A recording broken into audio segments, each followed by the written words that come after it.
Good morning, everyone. So today we'll be working on the fourth week topic, introduction to cloud computing, where we'll see how the cloud computing is different from the on-premises cloud computing. Okay. So before going further, right? So any questions that you guys are having from the previous sessions or anything? Because as everything will be combined in cloud computing and we'll be adding some more content to that. So any questions? The previous part that we have done till now.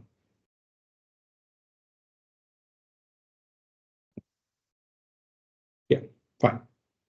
So we have come to the fourth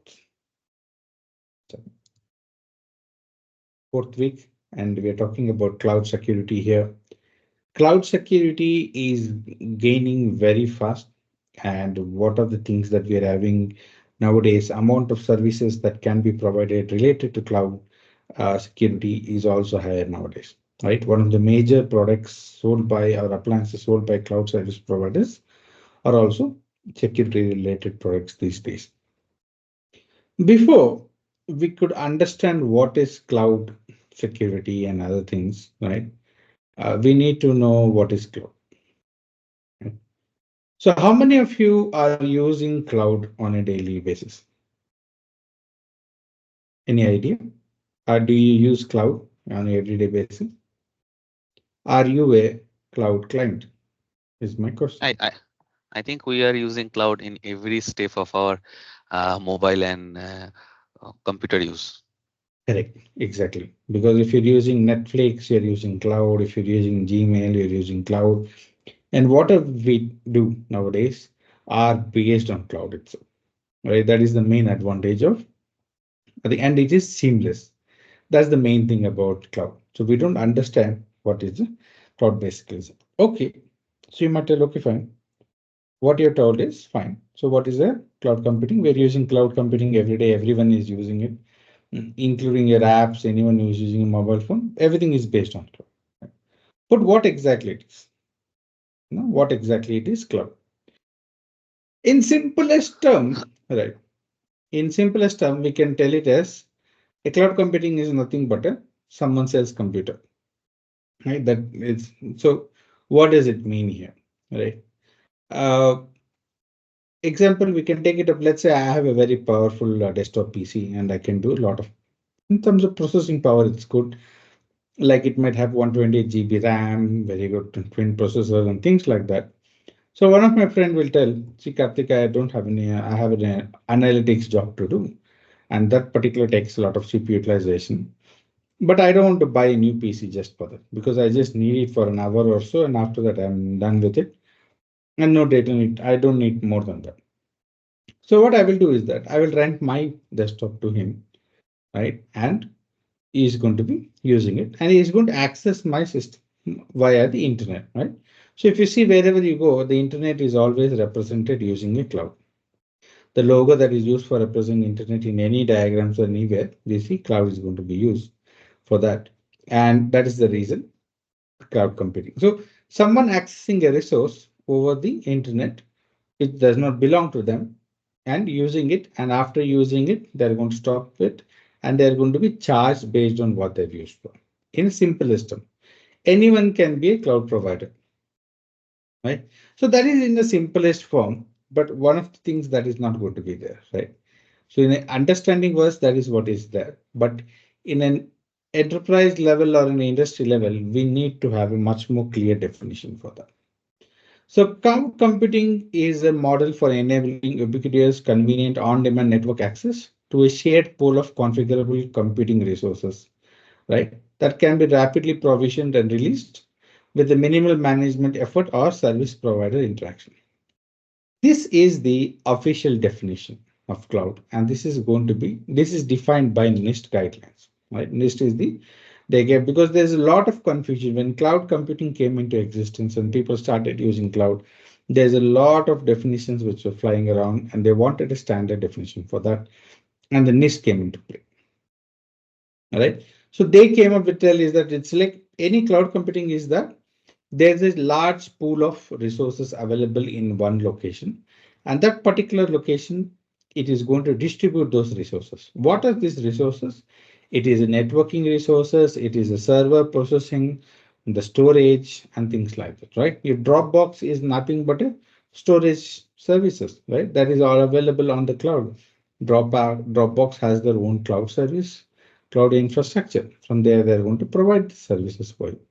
And similarly for the application, your Gmail is nothing but a cloud-based application, right? Everything is just going to be there.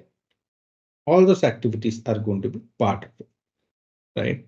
So dividing the services, distributing the services, and providing anyone who want access to the resources.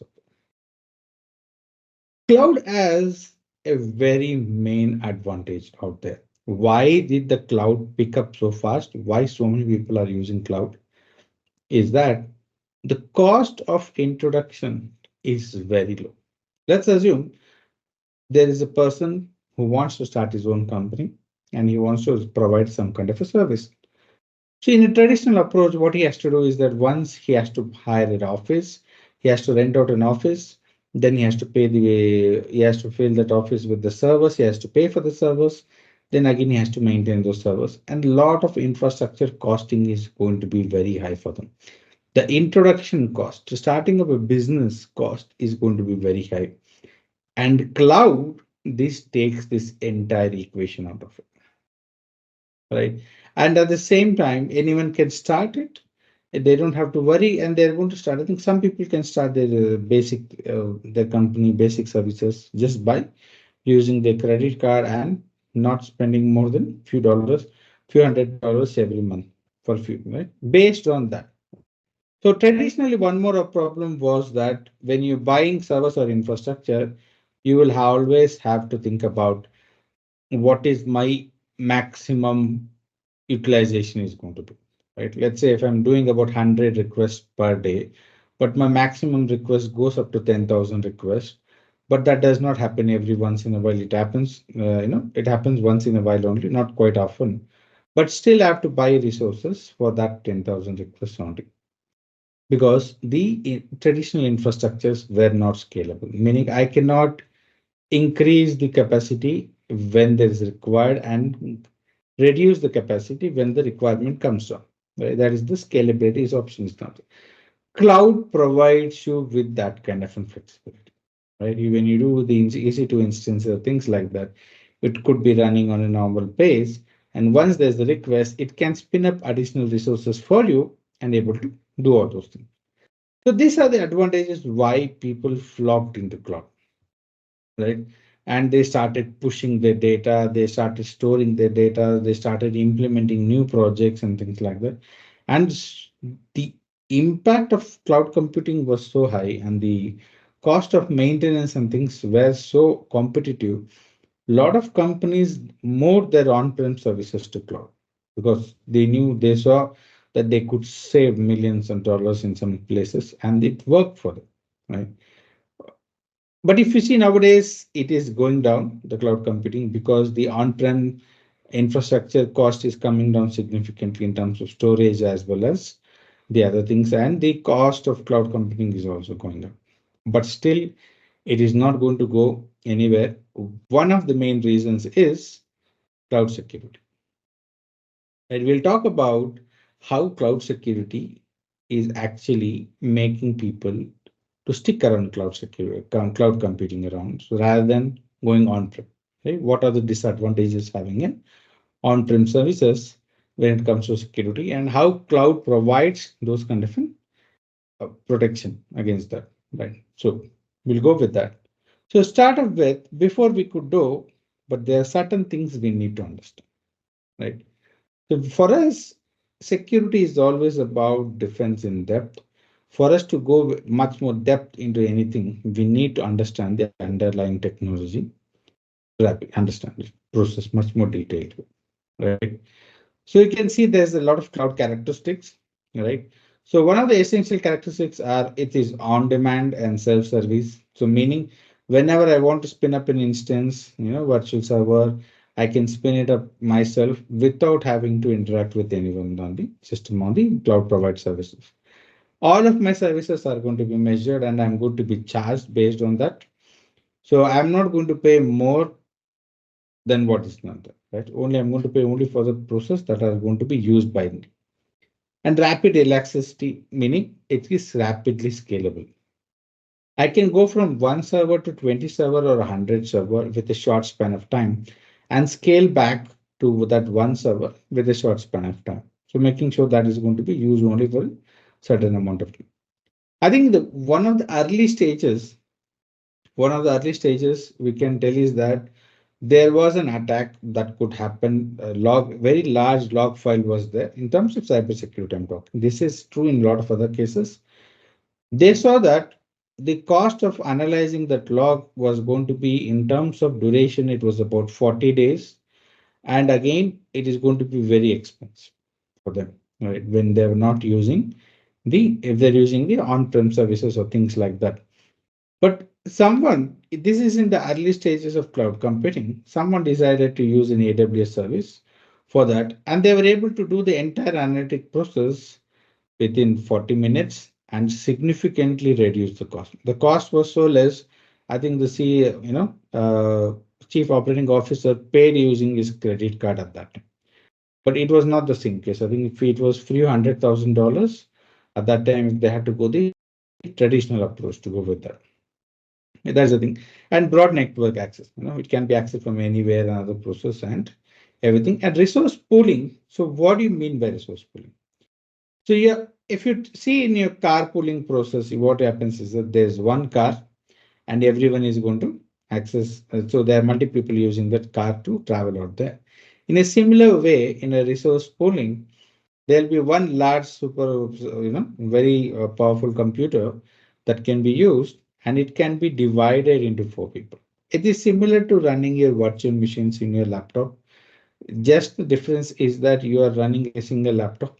A large cloud infrastructure will probably run thousands or probably even a million devices out there for the similar situation. That's the main process. Okay. That's the main characteristics of a cloud. But typically they can talk about in the service model is are SaaS, PaaS, and IaaS, right? So software as a service, platform as a service, and infrastructure as a service. Software meaning you're only going to be accessing a particular software in the cloud, and platform as service, they're going to give a platform to you, right? There's an operating system and things like that which you can manage. And infrastructure as a service, you're going to be much more detailed approach, much more hands-on to that, much more physical access to that, right? So if I ask you, let's say when you log into the AWS service and you launch an EC2 instance, is it in a SaaS, PaaS, or IaaS? Which is that?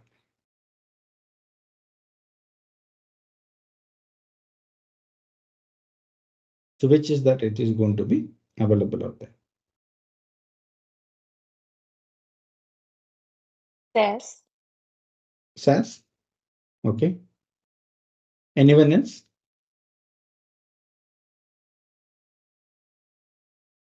Predominantly, it is going to be platform as a service. Software as a service, for example, it is going to be something like a Dropbox, Google Drive, or it could be Gmail services or any of the things that are there. So what is happening here is that you don't have control about anything out there. So simple way of looking about here is that one second, let me explain. If you have to think about what are the things that is needed to run a web application, right? Let's say there's a web application is needed by you. What are the things that is going to be there, right? For that, I need a physical server, right? I will need a physical server. Then there's going to be an OS that is going to be part of it, right? Then I will need the software for that meet inside the OS. Then I will need the code out there. Then I will get the user interface, right? I'll get the user interface out there for that.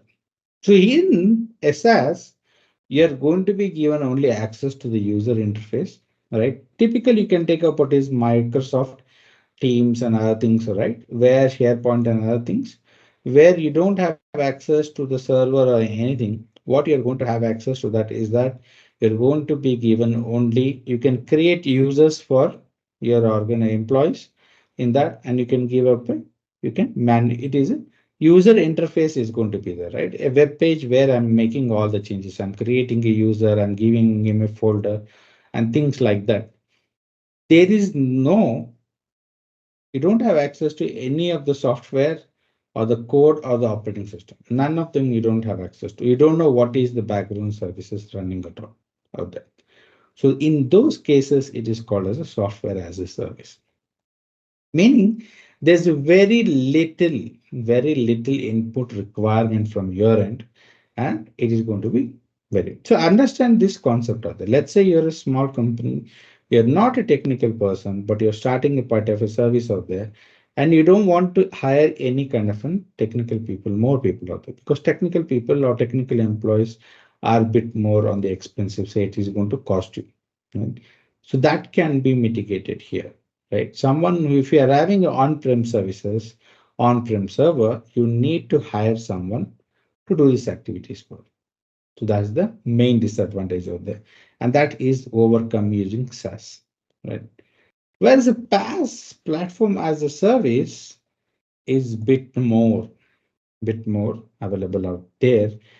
Here we can tell is that you have much more greater access to that, but not a complete access to things, right?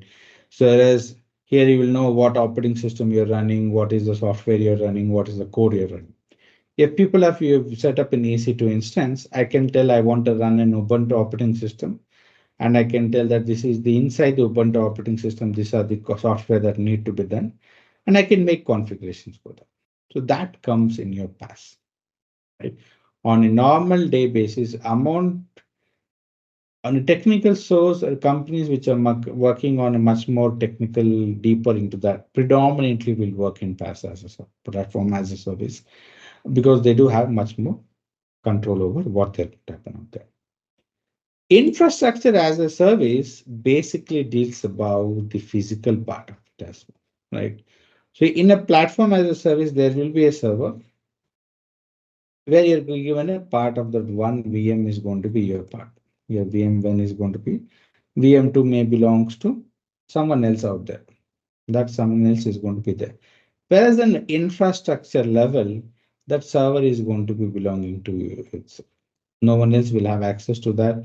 You are much more control. You are going to decide what processor you're going to run, what is the RAM you're going to run, and much more detailed process for that. You know, the networking level and things like that. It is much more detailed for. This is basically done for a huge clients, uh, larger clients who want to have much more detailed process for that.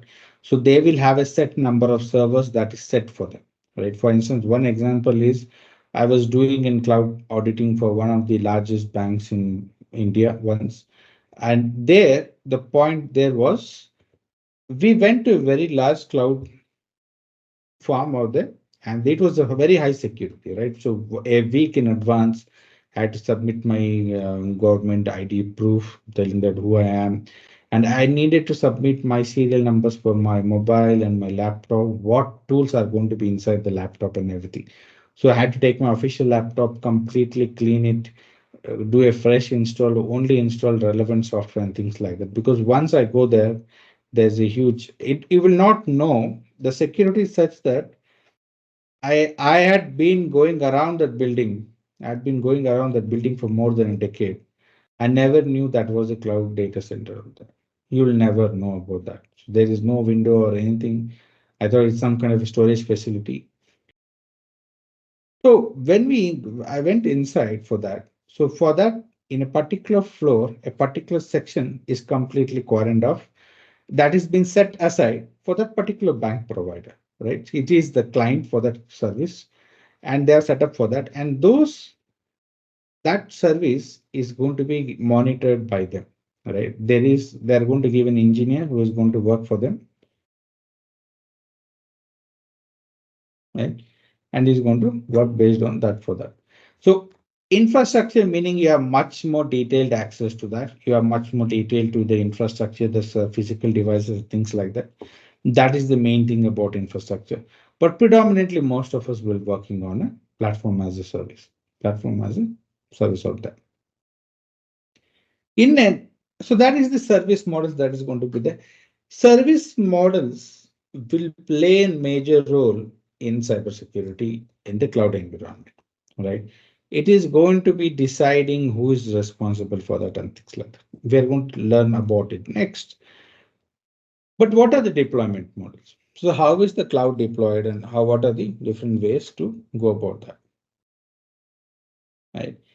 So there are different things. One is public cloud, one is private cloud, and is hybrid and community. Public cloud here, AWS is nothing but a public cloud. So meaning is that in a single resource, it is that particular resource is available to everyone. There is no dedication to that. Meaning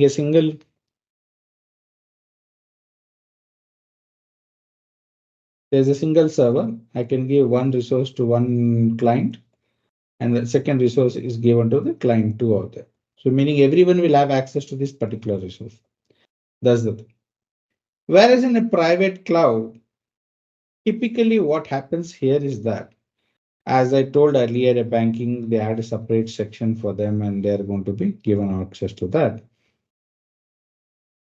In some large cases, there will be entire server farms designed and configured and given to the client, right? The, the, the way we are going to manage a large cloud farm where thousands or even millions of devices are there, it is going to be difficult out there. For instance, let's say Cisco have a very big, large private cloud. So meaning that is been given to them, right? It is been maintained by Cisco, but the infrastructure and setting up the devices, setting up the networking, setting up the routers and everything is going to be given by the provider, but managing it is going to be taken care by Cisco, right? Or they're going to pay for the management of the entire thing. And they're not going to share that infrastructure with anyone else. So that is a private cloud. And hybrid cloud here can vary depends on it, right? So that is going to be a bit different. So some people will tell public and private, right? So it also means on premises, on-prem and private, or on-prem and public. So meaning, let's say I've got in a private, I've got about 1,000 VMs, there are 1,000 servers are there for my utilization in a private cloud, but that is not enough. But adding to a private cloud is going to be very costly affair because it is not cheap because you're having a dedicated resources, everything for yourself. The cost is per unit is going to be high. And you are going to be needing only one or two more units of the.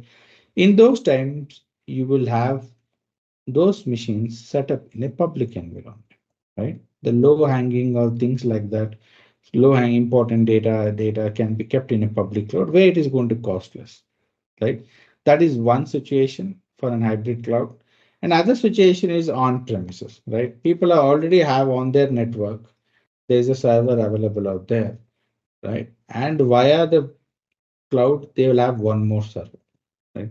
So meaning, let's say they're having some internal data on the private server and they're having some external data on the cloud. So this is basically about hybrid, meaning you're not sticking to one deployment model. You're having multiple deployments model in those situations, right? That is basically the process out here. Community, we don't see community deployment model quite often. And basically, it is a very low end, usually what we have seen. It does not occur that quite often as well. And the number of users is also going to be very limited. So here, let's say community is like telling a set of people, a large set of people who belong to a similar ideology coming together and setting it up for themselves, right? Only the people in that community will be able to use that particular process, or no one else will be able to. For instance, let's say you can tell Kubernetes is a community, right? And the Kubernetes might have multiple projects. that is been designing for, they are using for experimentation purpose before it can be launched and things like that. And that need to be experiment, right? So how do you experiment all those things? You will need to have a cloud infrastructure where you can experiment all those things. That kind of a situation where a particular cloud infrastructure is only available for a particular community, right? No one else is supposed to use it. At that time, it will be called as a community cloud. And we don't see that quite often, right? We don't see that quite often, very rarely, but still it is used some places. Not that. So now these are the things. So what are the two main characteristics, two main actors in a cloud computing? One is the user. Second one is the cloud provider. In this case, it will be your AWS, GCP, or Azure, or some. There's so many cloud providers out there that is going to be there. If you see, whenever we're doing on-prem services, right? So what we saw last 3 weeks, we talked mostly predominantly we're talking about on-prem services. And who is responsible for providing security out there? It is the user itself. The user itself is responsible for providing the security. In a cloud environment, who is the responsible? So it is a question for you guys as well. Who do you think is responsible for your security or securing your data, communication, and everything? Who is responsible for that in a cloud environment?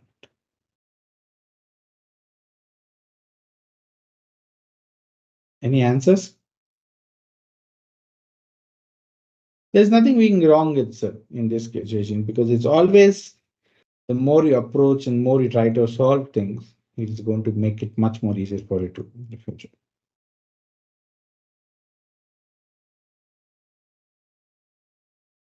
Right? Who is responsible for that? If you remember, we spoke about deployment models just a couple of slides back here, and the service models. Service models decide who is responsible for what, right? So the more it is I'm having access, the more the user is having access, right? So for in this, in the user infrastructure as a service, right? The user is having access to the servers, the meaning physical, right? Physical and things like that. In a software as having is least access is the access to resource. In this case, when the client is having more access, right, when the client is having more access, it will be the client's responsibility or the user responsibility to provide the access. When he loses that access, it is the responsibility of the cloud provider to give this kind of an access of that, right? One of the reasons, one of the compliance requirements, right? One of the ISO 27K, right? Compliance that is needed by organization to tell that they are running a safe shop, right? A safe web application, how the software is safe, is that they need to encrypt the code, and the code management, who is having access to that, is very much important out there. I'll tell you the example here, how the providing the service is going to be there. We had a code in a similar way, right?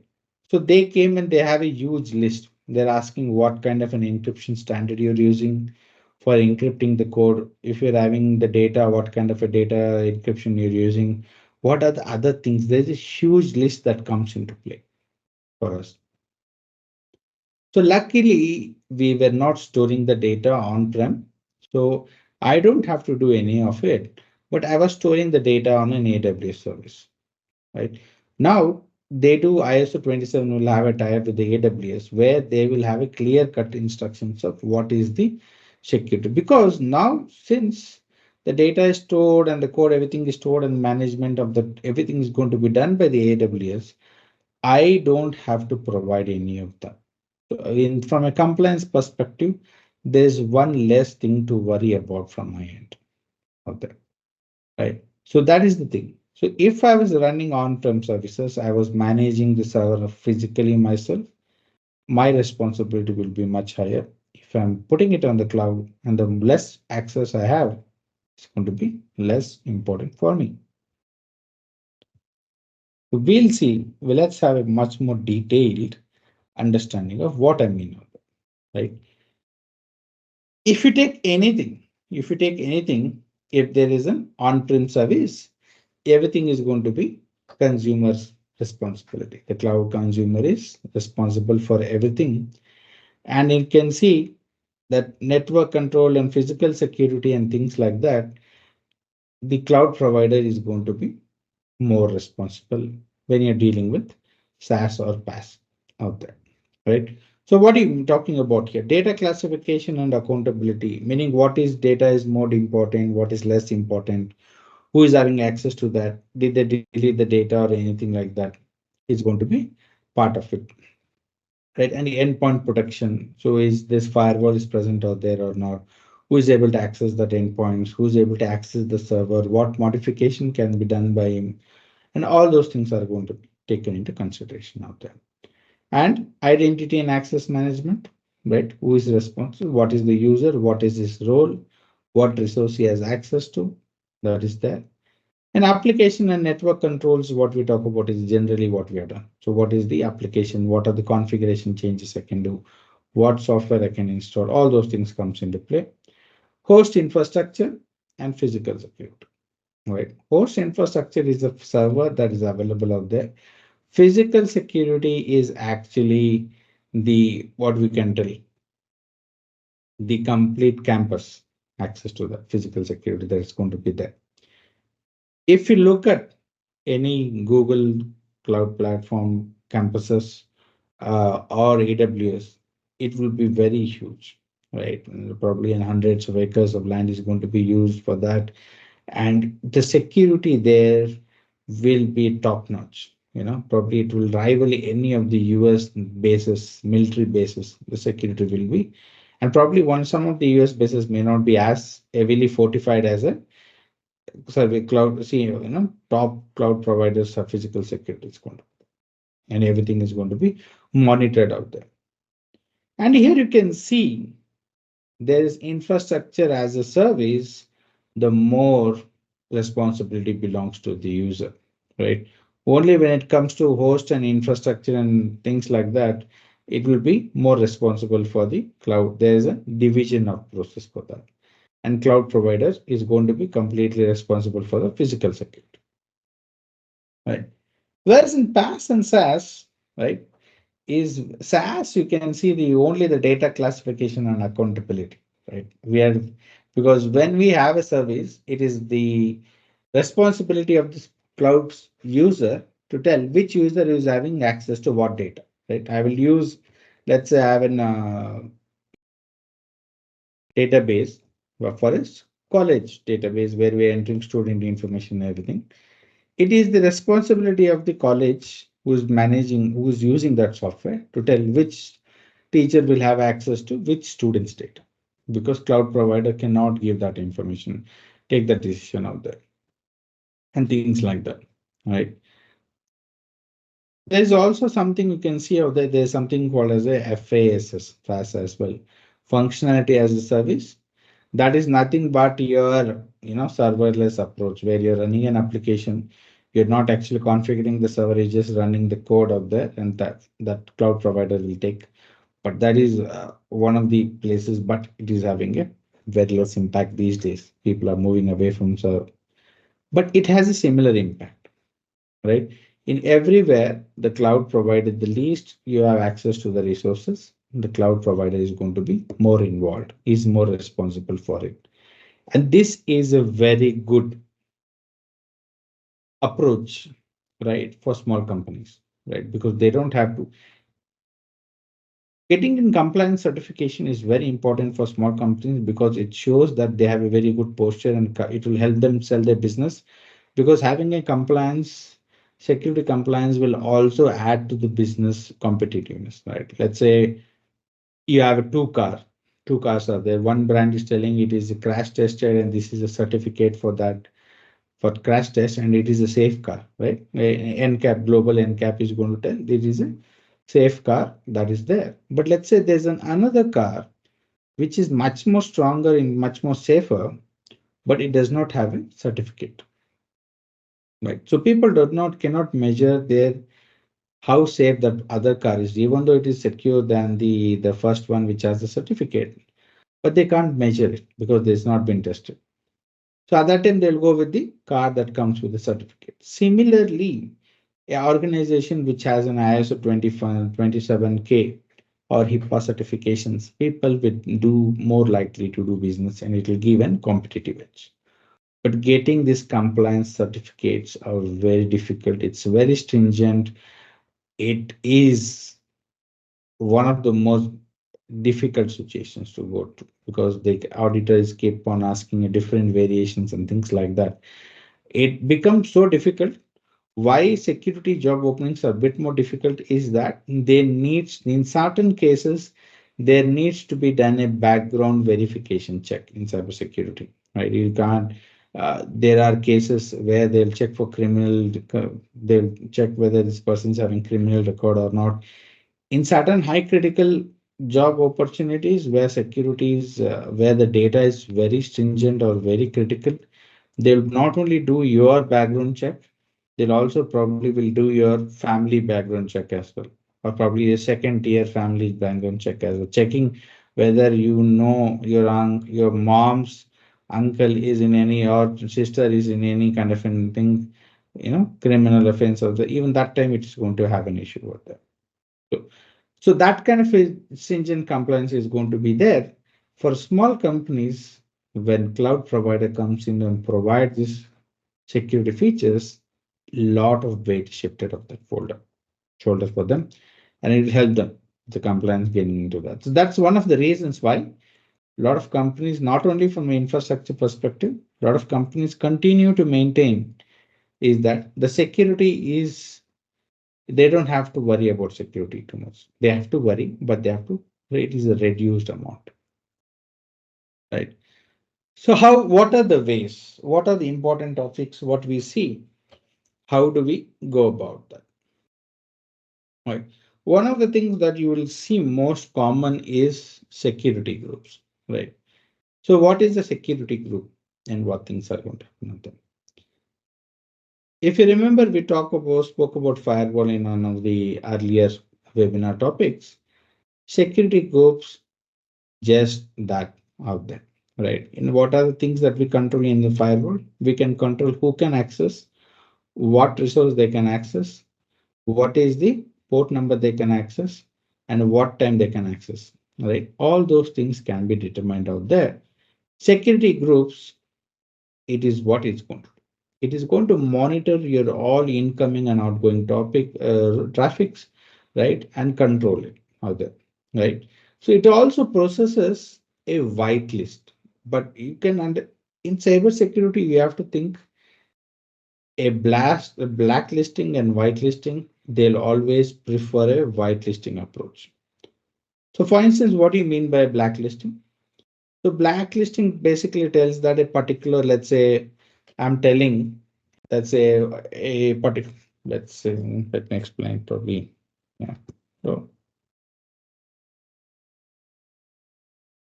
let's say there's a server and I have identified there's one system that is able, it is checking and constantly, I'm a bit doubtful of this, and let this IP address be 10.10. What I will do is that I'll blacklist this IP, right? And the firewall is going to receive this packet from here, is going to drop that packet because that is a suspicious IP and I'm going to blacklist it.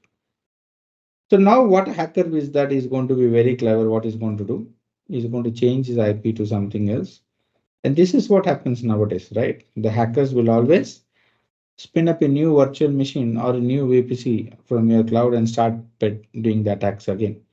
So now when the packet comes in here, even though the production is there for 10.10.10, 11.11 is a new machine, then it is going to allow the attack is going to continue, right?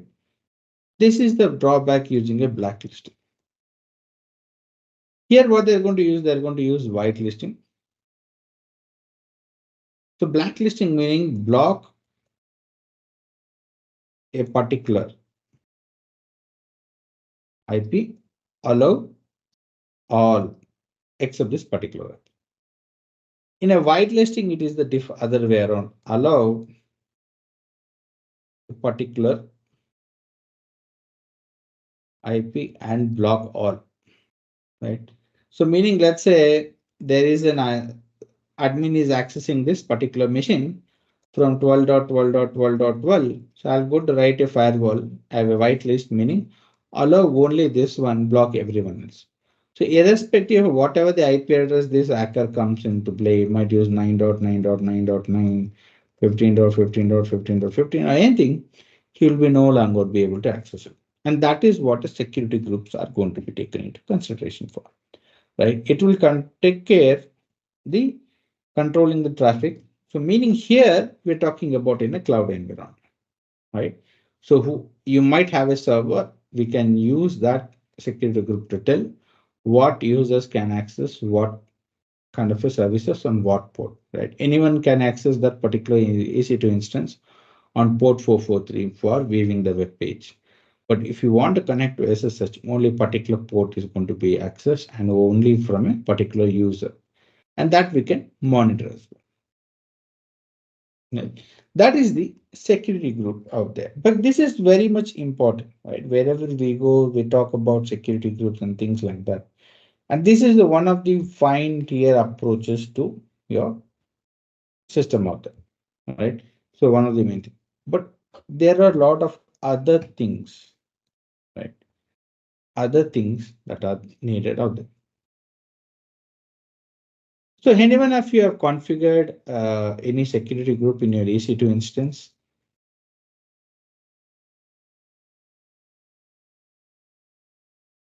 Have you Yes, Okay. So what were you allowing and what were you not allowing out there? like the inbound, there was inbound rules and outbound rules. So allowing HTTP, SSH, HTTPS. Yeah. Exactly. Right. Most of the time, what I'm going to do is whenever we are helping out with the classes and other things where we are dealing is that I would usually give allow all for that because it's make things much more easier for the training purposes. But I always tell it is for training purposes and you should, since it isn't, it's not any competitive data or any confidential data is that can be used out there. But when dealing in real time, you have to be very careful, right? And what is the proof that the security group configuration you have done is right or wrong, right? What is the guarantee for that? So we'll talk about that in the later slide. So let's see what are the different components that are there. Just a second. Just a minute.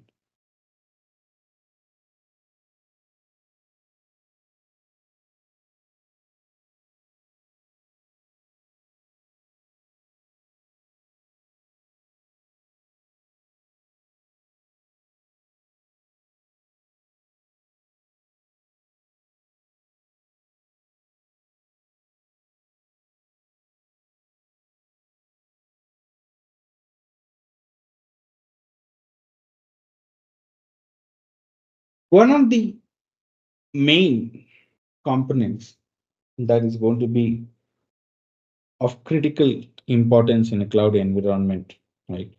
What makes, which is not present predominantly in an on-prem service is that the management plane, right? For instance, when you log into an EC2 instance, you will get a dashboard, right? And where you can, this dashboard is going to deal about, right, what you can access. If you want to create EC2 instance or S3 bucket or anything that you are going to do, that is going to be process possible out there. And this is called as the management plane, right? Where you are managing your infrastructure from the process. So securing that management is very important, right? Here we're not talking about the infrastructure, underlying resource pool. We're not talking about that. We're talking about access to the man isn't where you can manage this, whatever the resource that has been given access to. Compromising a management plane is like compromising a complete infrastructure, meaning I am hacking into a website where network and company's network and completely compromising that network. It is as equivalent to that if I can gain access to a management plane and I can create all those things for that. Right. So how do I? So these are the main things. But how do you provide security? How do you provide security in this kind of a situation? Right. So one of the main things is that the most of the time the interaction from a management plane to an the resources that is going to go to is doing in your web console and API require gateway. We have to make sure there's a very good security requirement out there, making sure no one has access to the management plane. The people who are having access to the management planes should be more continuously monitored and use a stronger authentication mechanism, right? One of the ways of having a stronger authentication mechanism is to have a very large, long password. Going with an 8-character long password may not be a sufficient idea out there, right? Going with a very long password is very critical. One more way of going about is having a multi-factor authentication. Multi-factor authentication makes sure that even if your username and password is compromised, the hacker will not be able to gain access or break the authentication. So they will need to have one more feature into that part, right? One more process is segregation of duties, right? What do you mean by segregation of duties? Here, based on the user role, there is a separate user ID is created or a separate role is created out there. Whenever we are doing some kind of pen testing acts out there, we usually ask what are the different types of users out there. So usually they talk about there's an admin user, there's a super admin user as well, right? And there's going to be other parts of semi super admin and things like that. The difference here is that all of them are managing some kind of thing, they are configuring something, but a super admin have a full access to everything, right? Complete access will be there, all the resources, whereas admin will have access to a certain set of things only. Let's say it is virtually I'm managing about 10 instances out here, right? And an admin will be able to access one of the instances and manage it only, but he'll not be able to do anything about the other resources. Whereas super admin will have complete access to all those resources. Right? So this is a very good idea because let's say there are 3 admin people out there, John and someone out there, giving them access to everything means it is going to be an issue, right? An admin giving only for a particular meaning, like even though this one admin ID is compromised, only a one particular resource is going to be compromised, right? And that is going to be done out there. And these admin users or management consoles, for a good posture, security posture, it is very important that you log their activities significantly. Any action performed by them on the device or on the instances are always monitored, right? Even the commands that are running out, run by them. Okay. So one is the management plane. The second thing is the infrastructure security, right? Infrastructure security is, we can talk about as a physical, but also from a server perspective. What are the different things that are available out there, right? Main thing that comes into information security is configuration, things that can be done, and how do you go about that, right? So networks and things. There are multiple places where an infrastructure security could go wrong. One of the places is network access. So let's say there's a server who is having access to that services server that makes a network access related process for that. What are the ports that are open out there? What are the other security features that can be provided to make sure for that? And one of the main issues also is configuration management. One of the things that is very critical is configuration, right? Even after providing one of the best security services, having a security configuration misconfiguration is having a huge impact, right? So one thing we can do for recommendation is setting up a firewall for your infrastructure and having a rule set in your cloud telling that deny all, right? Have a whitelist, only allow a certain process and block everyone else. Make sure that your remote access to the servers are limited or disabled completely. In some cases, where we can configure a firewall, make sure that your resource or your server can only be accessed from a particular IP with a particular MAC address itself, meaning even that administrator changes the IP address, connects to a different network and connects from that, he will not be able to do that. Meaning he will have to sit down in his office and from that particular system that is assigned to them on that particular network, only then you'll be able to make changes to the server and connect to the server, right? Always check out, right? If there is any important file is there, if the integrity is compromised, always look out for that, right? You remember the hashing algorithm we went through, that is going to be done out there. Again, one more thing you have to think here is that, let's say there's a vulnerability, right? So how do you create an image in and how do you create a VM in an AWS? You will take an image and you will create a virtual machine out of it, right? Where there's already existing image of that. We're going to take that and we're going to create one. Let's say I got a Ubuntu machine, a virtual machine that is running in my cloud instance, and all of a sudden there's a vulnerability in Ubuntu that Ubuntu sends us a patch out there. So am I going to run the security scan on my server which is running? Yes, I'm going to run. And am I going to patch it? Yes, I'm going to patch it as well. But patching the already existing server is not sufficient. We have to patch the server image as well, meaning we have a copy of an VM where I'm copying, where using that copy, I'm making multiple instances. Even that image should be patched out there. Because when I pass the virtual machine, virtual instance that is running, only that instance is secure. I might create one more new instance down the line at that time that if the image is not patched, even that is going to be having an issue with that, right? Always store logs, but never store logs on the same network, right? Why is that?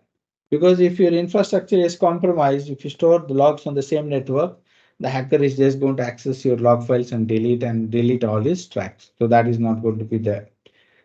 And again, different subnets, different devices, how they are going to communicate, it has to be properly monitored. Uh, we have seen that in our one of the tests that we do, right, for PCI DSS is that they will have one, the, the client had a website. It was a ticket booking website for a particular community, right? It was for a particular community for, I think, people, it was for veterans, right? So they had some kind of a discount process going on for that. So in the cloud environment, they had a testing server where the code was used, and there was a production server where the production server is nothing but a public server. So the point there was very simple. This was running on 10.10.10.10, and this was running on 11.11.11.11. So I have to log into this, open the command prompt, and run a ping command 11.11.11.11, and it should not allow that. It should not be reachable from that. And the same thing process for that. So I will do a ping command, and it will show a host not reachable. Take a screenshot, put it in the report, host not reachable, and the segregation of subnets have been done successfully. That's the report. Because the main reason is that if one of your server gets hacked, it does not make sure that hacker using that server gain access to the other servers also. To prevent this kind of an approach is done out there, right?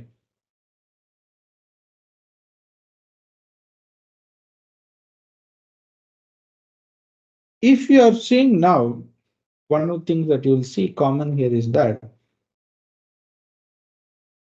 what are the things that we are doing in on-prem service or any other place, it is the same thing is being done on the cloud environment as well, right? It is going to be the same thing that is done on cloud environment as well, but there's a small variation for that, right? Who is doing that process is different and how it process is going to be different because cloud environment also adds the costing factor to that. The more we are going to do certain things, the more it is going to be expensive for us, right? And other things as well. But it is the same pattern. And encryption of data is similar to that. Yeah. So in its encryption of data or securing a data in motion and in at rest is meaning when the data is moving from one system to another system. It may be from server to the client, meaning your browser or browser to the server. It is a data in motion. And when your data is stored in a database server, and that is the data at rest, right? The both the places the encryption should play a very important role. And one of the main advantages of using a cloud provider for encrypt for your data in rest and data in transit is that they use the latest algorithms for doing this, and they also the way they do this process with the seamless approach, right? Where you, from a compliance perspective, you will have to look at things. Okay, fine.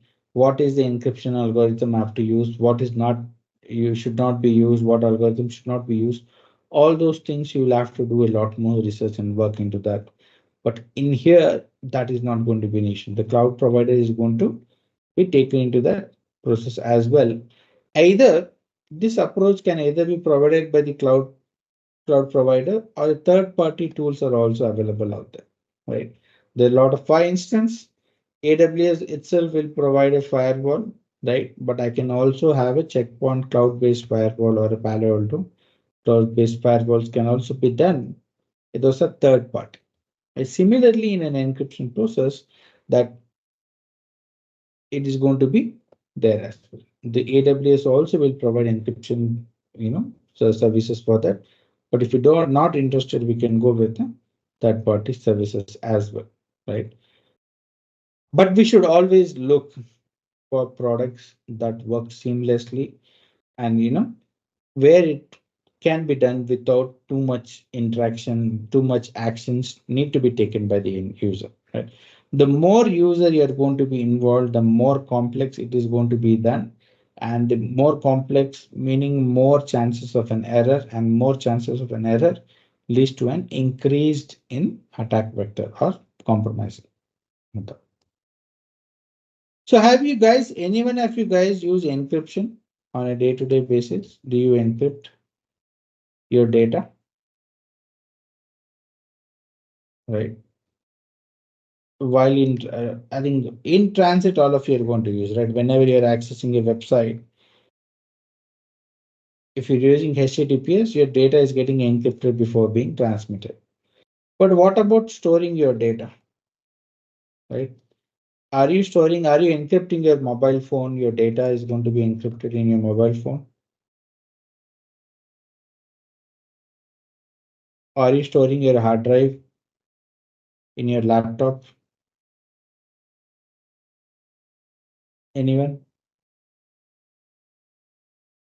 So how many of you are using your iPhones and MacBook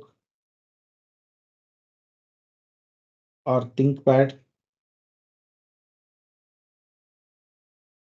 Yeah, right? storing data in not mm, sometimes in E drive or C drive, but I don't Yeah. know. Yeah, the Uh, Windows, I think it does provide some kind of an encryption support, but it is not adequate.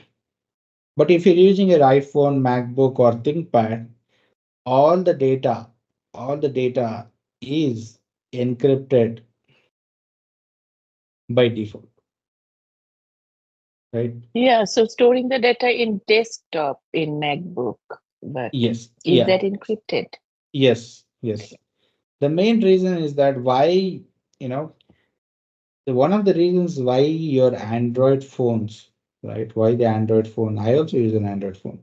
Why it is cheap and why iPhone, the cost of manufacturing for Apple itself will be expensive is that they will have a dedicated chip inside everything and where it is going to encrypt the data. Meaning the hard drive in your iPhone is data, even if someone captures that hard drive or the chip that stores the data, they will not be able to see what's the data inside that because there's a chip that is going to be managed out there and they continuously keep on changing that. It is not that iPhone is 100% secure, it is still hackable, but it is more difficult when compared to Android, right? Because Android you will get a lot of the higher end Android phones will have a dedicated chip. For instance, like your Samsung Galaxy Flip or anything other than higher end, they will have a dedicated chip for that. But your lower end, right? Something you're getting for $100 or something very at the lower end, it's not going to have any kind of an encryption. So someone takes your phone and removes your hard drive chip out there and connects it to another phone, they'll be able to see the data inside that. Similarly, right? So what happens in a cloud environment, why data encryption is important is that, let's say in a cloud data storage, this is there, and one part of your data is given to you, right? Another part of the data is given to the other client. Let's say this person has not done the security properly and this gets hacked.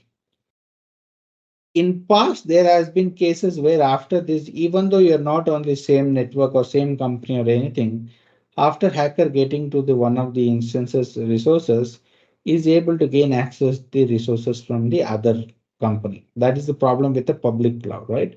You're sharing the resources, your hard drive is shared, right? If you're having a 2 TB hard drive, 1 TB is given to company A and second terabyte is given to company B. If company A data gets hacked, there are cases that is the hackers are able to jump onto the company 2 database as well and steal that data as well. But if you have encrypted this data that is present out here, even though this data gets stolen, it cannot be read out there. So you're having one more level of security out there, right? And also very important in transit as well. That's the main thing we deal with data in motion and at rest.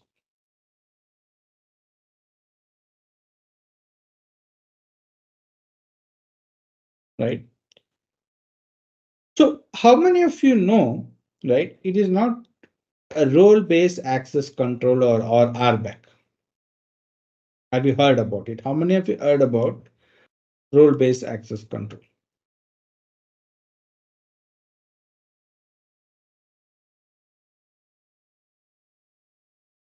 So before going about that, right? So role-based access control is predominantly you're giving access based on a particular role, right?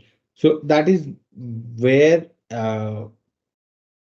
you might have some other information like attribute-based access control. That is also another form of role-based access control. We have to manage one of the main things they will tell in cloud is least privilege, right? Least privilege should be followed out there. So meaning any user should not be given any excess privileges than more than what is required. So for instance, uh, let's say there's a teacher or a doctor. A doctor should not be given access to, let's say he's a heart surgeon, he should not be given access to a neurological patient or someone with an gastritis patients out there. That information should not be given out there unless is given access to that.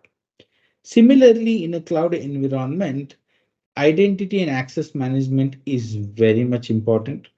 We have to be very careful which user we are creating and how it is that they can have access to and other things. Right? In recent times, identity access management is probably the most used attack vector. Because they do it because using the phishing mails, right?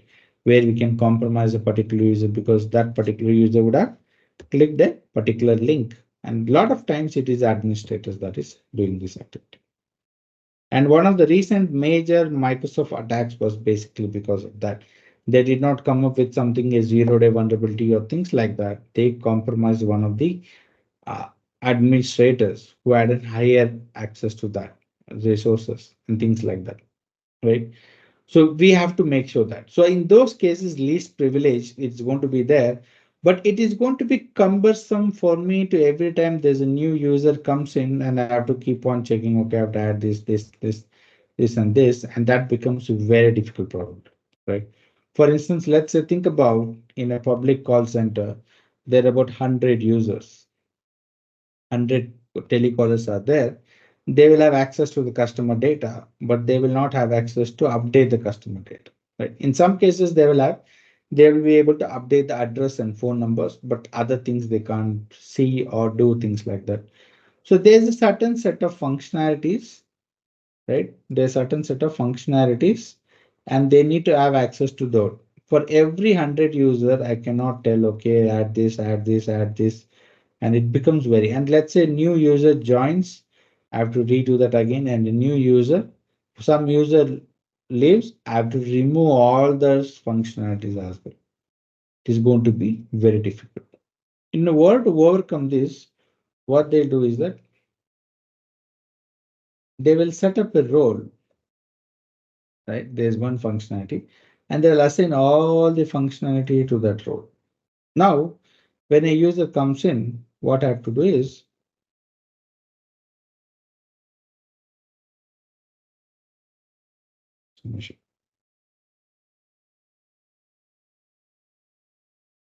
what I have to do is assign this role to that user.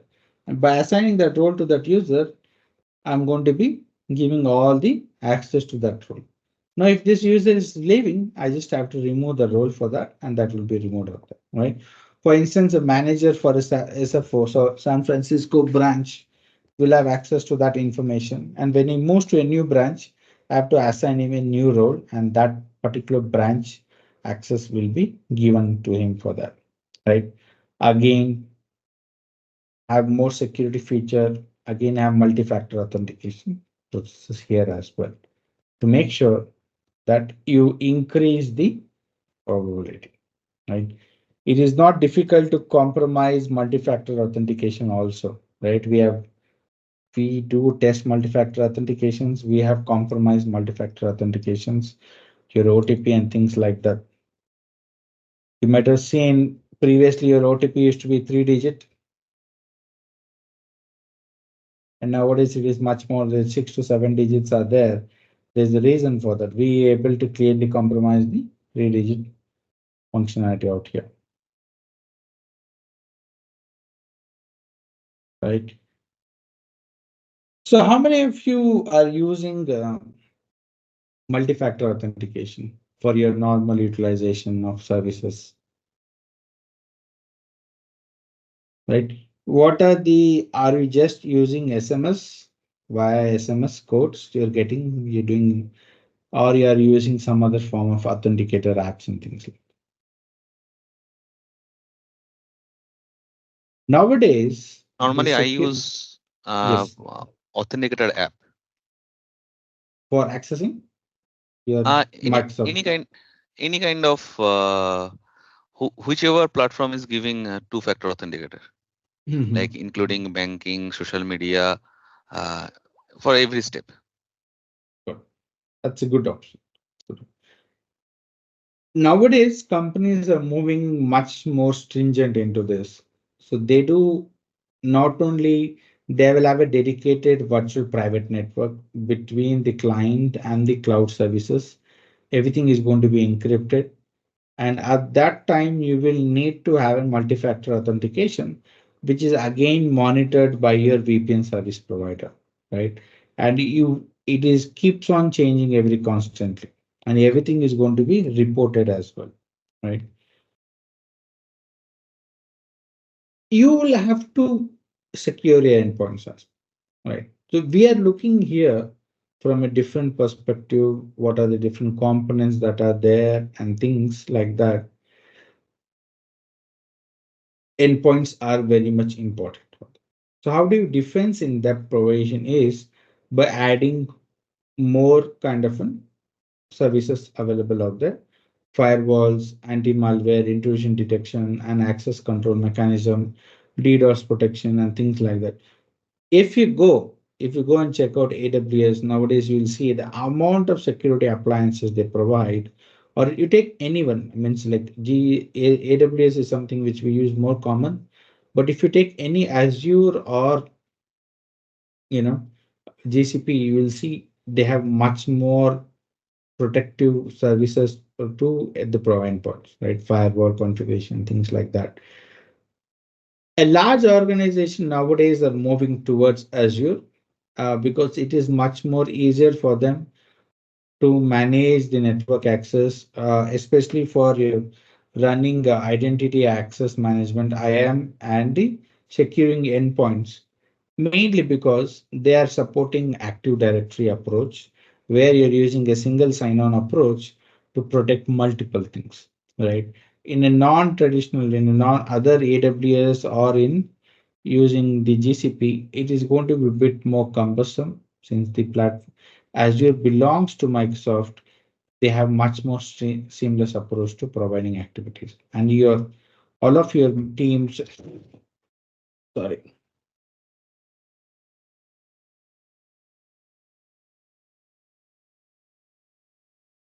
all of your teams and other processes will be running on Azure itself, right? So it is traditionally we only use firewall. It is not sufficient. Nowadays, we'll have to add more security appliances. It could be log analytics systems and intrusion and access control and things like that. One of the main, right? One of the main things that we have seen, right?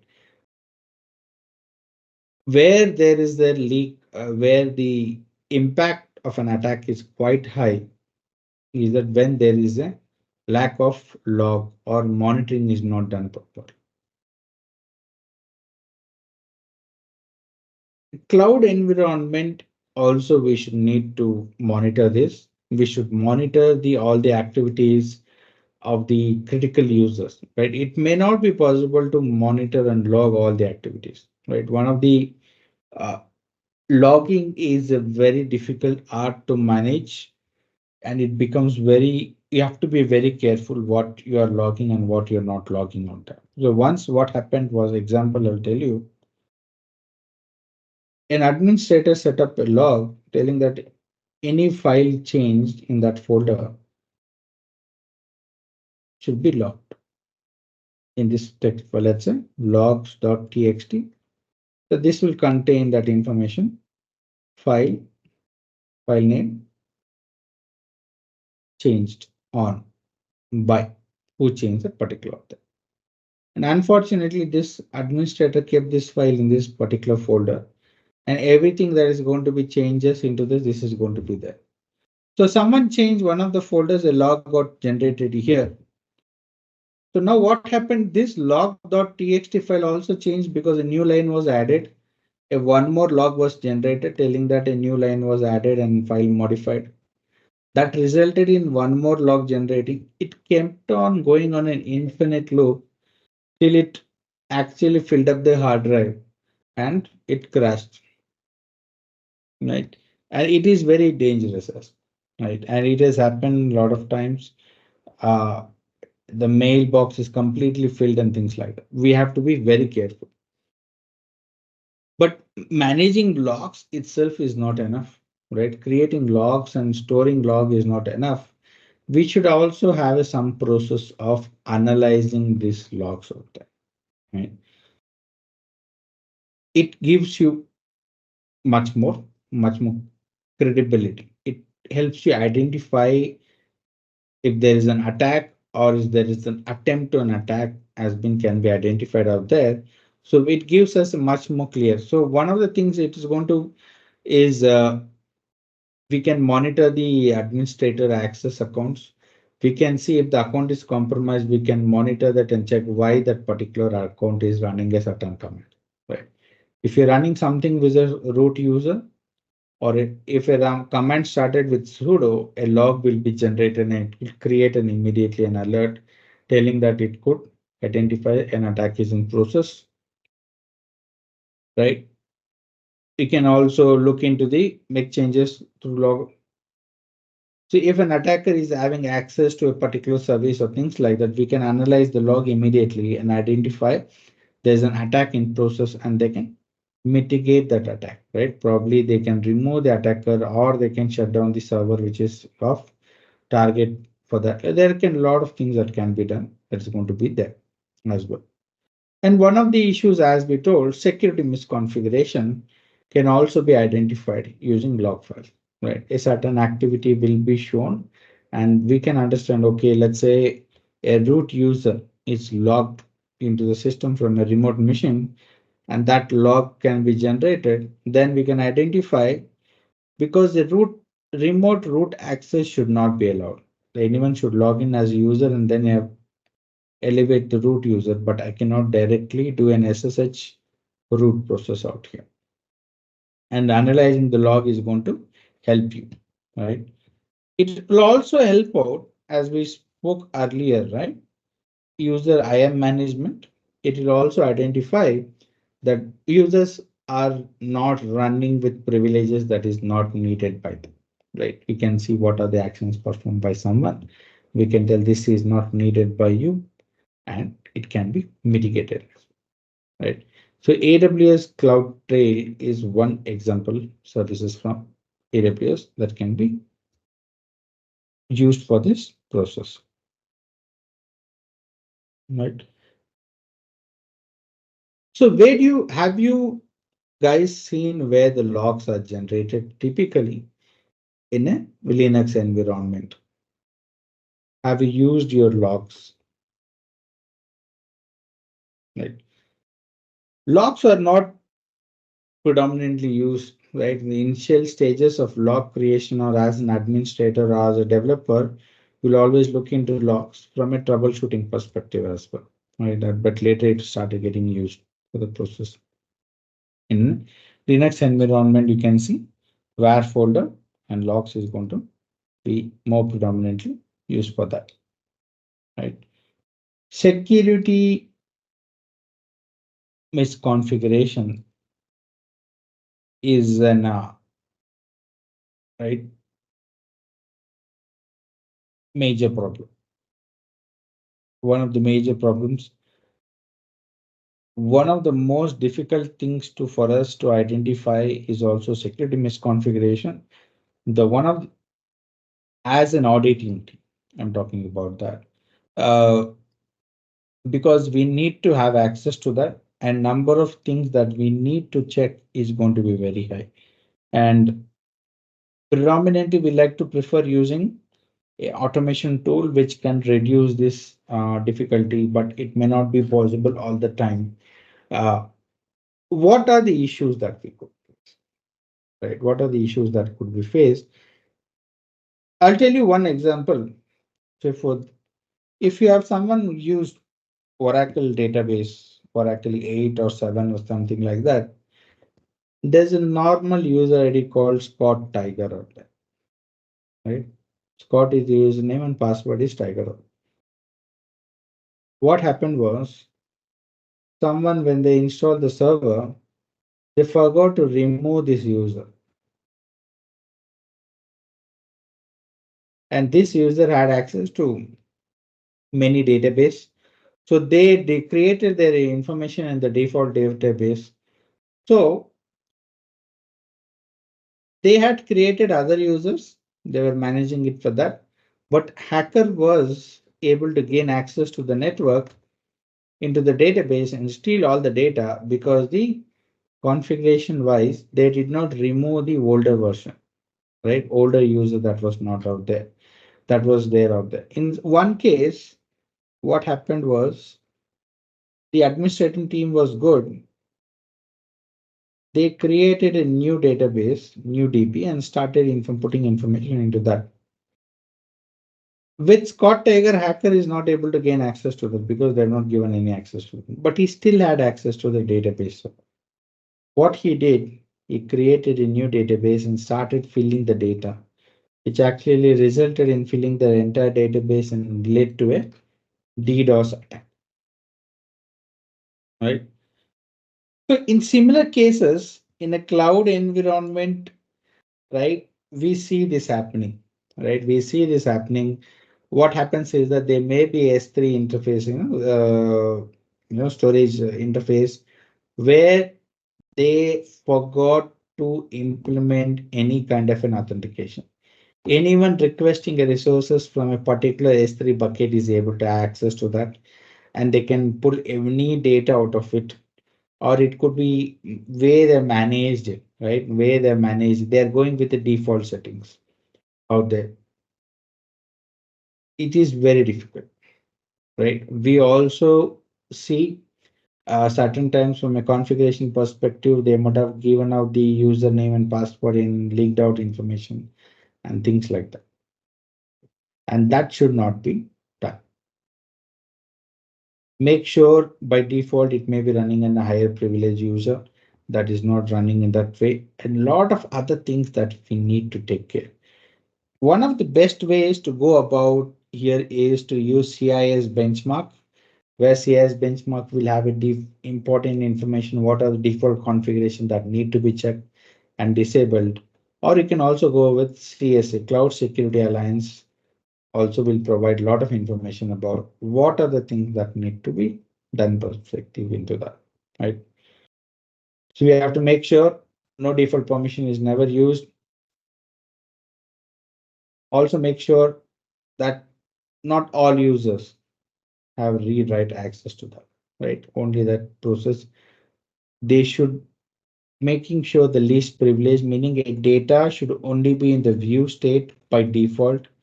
If they have to modify or delete or anything, you need to add it at a later stage. By default, it should not support that, right? You should also understand what are the setups are right or not. This is where an architect and the security guy and the development team need to sit and understand what are the different default settings that are there and we need to be closed and how do we close it out there, right? This is very much important. Configuring misuse is one of the major problems in an infrastructure level, right? Uh, it is configuration will also come into play. Let's say if you're using in small password, right? About 7 or 8 character long password is also a security misconfiguration. If I forget to change password once in every 30 days, that is also security misconfiguration out there. There are a lot of other things that comes into, right? If you go for a MySQL, right? MySQL, what is going to happen? The user in the root Linux is also going to be present out there. Similarly, in a cloud environment, it comes with a lot of default settings that need to be allowed, right? Previously, your cloud firewalls used to come with allow all by default, right? So we had to explicitly deny, make changes to that for that. Nowadays, the security configuration is different. Now it's going to be deny all by different, right? And the processes that are running, it should be running as what user privilege, and that is also going to make a huge difference here, right? We have seen, we have seen API security configuration. What has happened is that in cloud environment, an API request will be there, right? When that request is sending to the cloud server, it is sending a username and password. What we did in one of the cases was that we removed the username and password and send it, and we still got the output, right? This was because the S3 was your AWS was not configured to cross-check the username and password that was sent on there, right? It was just randomly sending the request and it was not verifying. This had happened because the developer was running an issue and every time it was checking username and password, it was delaying it. In order to, for that particular process, he's removed that process to make his debugging much more faster, but he forgot to re-enable it, right? So that led to a compromise of that. Right? Luckily, nothing happened, right? And one of the things that is very important and one of the final things that need to do on an everyday basis is what we have been doing all the time, right? Auditing, auditing. Continue to audit, right? Either you can use an external auditor or an in-house auditor who is going to look at your infrastructure and look from a different perspective. Is it possible to break? What are the security features? Are they everything is been implemented or things like that? And they will try to do this. Penetration testing and vulnerability scanning, as we have spoken already, we like to scan the network, what are the services they are running, and check where is there any vulnerabilities. And in pen testing, we'll take the same information and we'll try to exploit. Yeah. So, but it is also important to regularly do security audits, assess all security and controls to determine their capabilities, make sure you follow about security terms and standards. Security audits on a periodical base is very important. One thing is that it will always make sure your compliance is in place. If you lose compliance because you will not be able to, there are certain projects, if it is that second it loses the compliance, they have to stop the service, right? Without that compliance, they can't continue. For instance, for PCI DSS data compliance, if your data does not meet, you have to immediately stop online transactions on your web application. And security audit on periodical data, periodical level, it will give me access into this information. Where is my compliance status? Is it up to date or some issue is there, and give that. Not only that, in a cloud environment, you're always dependent on someone else. The control is not with you all the way. There are a lot of third-party tools that are there. We can also check their thing is that are they up to the mark? Can we continue to use them? And the process like this with that. Again, one more thing is data control, data security measures has to be taken care, constantly monitor, and those things is again part of it. You might have talking about an audit log analytics quite often in multiple places, right? Because it is a solution for multiple vulnerabilities or multiple security threats. Right? The one of the newer ones that we are seeing nowadays is security as a service. Right? So this is purely main advantage is that you're providing VPN service, you're providing firewall service on cloud, you're providing WAF service, and a lot of other things. One example I can talk about in real time was there's a company called Barracuda, and they provide DDoS protection. All right. If you have to do, all they had to do was to set up that, subscribe to that particular service, Barracuda DDoS protection, and set up their IP address for the server which they need to protect DOS service. That's it, nothing else. And when we did the attack for the first time, there was a security misconfiguration on the Barracuda side, and the attack was successful, and the configuration server, the main server was compromised. But they went back and they saw that the configuration issue is there. And the next time we did a lot of attacks, much more deeper. A complete day was spent sending millions and millions of packets. Nothing went through that, right? Think if you're having an on-prem service, what would be your cost? Or from a training perspective, from a personal perspective, from an purchasing the product perspective, what the cost is going to be as compared to a cloud service, security service, right? Here, only thing I have to do is that I put up an IP address. I'll tell I want to protect this, and the rest, everything was taken care by the service provider. Whereas in a real time, that is not going to be that easy. right? It's going to be much more complex into that. So it is increasing. So one of the reasons why people are sticking around cloud is that they don't have to worry about security. The cloud itself is providing the security. Any kind of breach or anything, it is much more easier to manage, right? That is that. By default, AWS provides some kind of a security, but if you want an advanced level, you always have to upgrade yourself for that. But it is a very good thing to go with that because it is much more streamlined, much more seamless because it's an AWS infrastructure. They understand how to make it much more easier to implement. If you go with some third party, it may not be always easy to implement. It could lead to some issues as well, right? Main advantage is it's going to cost saving, right? Second thing is that you will have access to the experts. If you're doing on-prem or doing on your own, what is going to happen is that you will have to hire an expert. Getting a security expert is a very difficult issue. And again, maintaining them and salary that is going to be on a higher end, right? You will don't have to worry about what are the latest security tools, are they up to date or anything like that. Your vendor is going to take care of that. Faster provision, right? Some kind of in an DDoS attack, when that happened, we pushed a lot of data. The cloud provider, the security provider, Barracuda, was able to scale up for that particular span of time, and it made sure nothing, no, not even single packet, single malicious packet went to the server.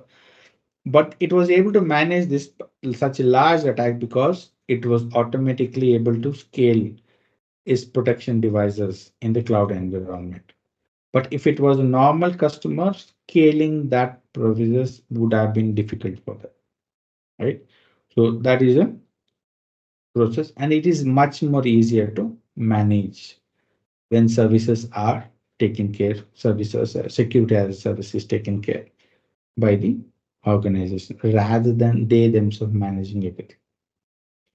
It's not difficult. There are a lot of in a cloud environment, there are a lot of free tools available out there which can do this in the same way, but the cost there is going to be the time and the accuracy of it, right?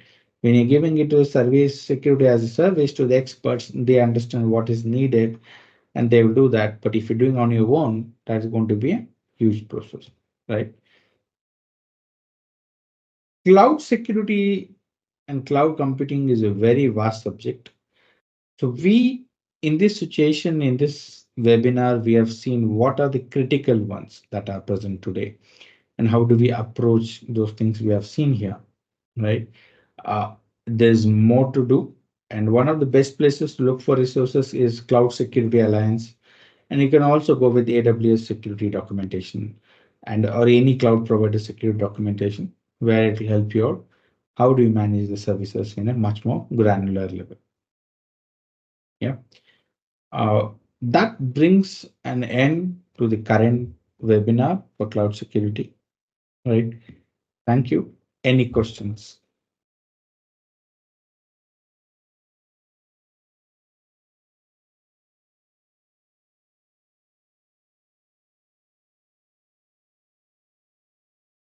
Any questions, guys?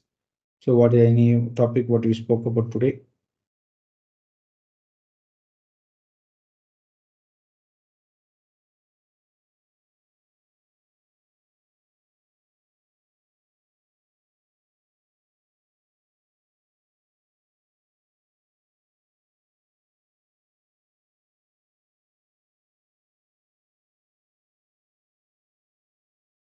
No, Karthik, Devashish here. Yes. Yes. No. Good morning. Good morning. Okay, Karthik, one question is as a job seeker, okay, on a security, as a security role, with a security role, where do I fit in if every of the security facets are taken over by the cloud providers? Am I going to seek a job with the cloud providers or Yes. are there? Yes, both ways, right? Cloud providers are actively looking for candidates who can help them, right? AWS and all GCPs. One of the teams they are not firing. Recently, there was a large a lot of employees in Google India were let go. But the one of my students was working in a security team, and their team was intact. Nothing was changed, and I think probably their senior most manager was let go, but rest of the team was there because they needed those people to implement security. Not only that, even though you get the appliance or the security components from a third party, there is some kind of a management that needs to happen, right? From the user side as well. So what I mean to say here is that if you see here, this is true for other places as well, right? So SaaS and things like that, you could see there's a cloud provider providing it, and but there's a customer also needs to be involved in that. What is the security and things like that, and especially if you might see in a cloud infrastructure, the openings are predominantly is for IAM, you know, identity access management engineers are required more often out there. So that is one of the openings out there. And again, when it comes to firewall and the IDPS machines and again VPNs, that will still need users to be done. Setting up this infrastructure is going to be difficult, but managing them, we should also be done by that, right? Either that person is in the cloud provider or is working on the client basing, but that person for managing is needed for sure, right? So that is why, especially we are seeing this countries where security considerations are increasing significantly, right? When you're seeing Saudi Arabia, the kingdom, the openings there for cybersecurity is exploding out there. The main reason is the country all of a sudden decided that there is no data going out of the country. Everything has to be inside, right? So it is not mandatory that right you will only be working for cloud providers. You will also be working for clients as well who are using the services. Thank you, Karthik. Thank you. Right.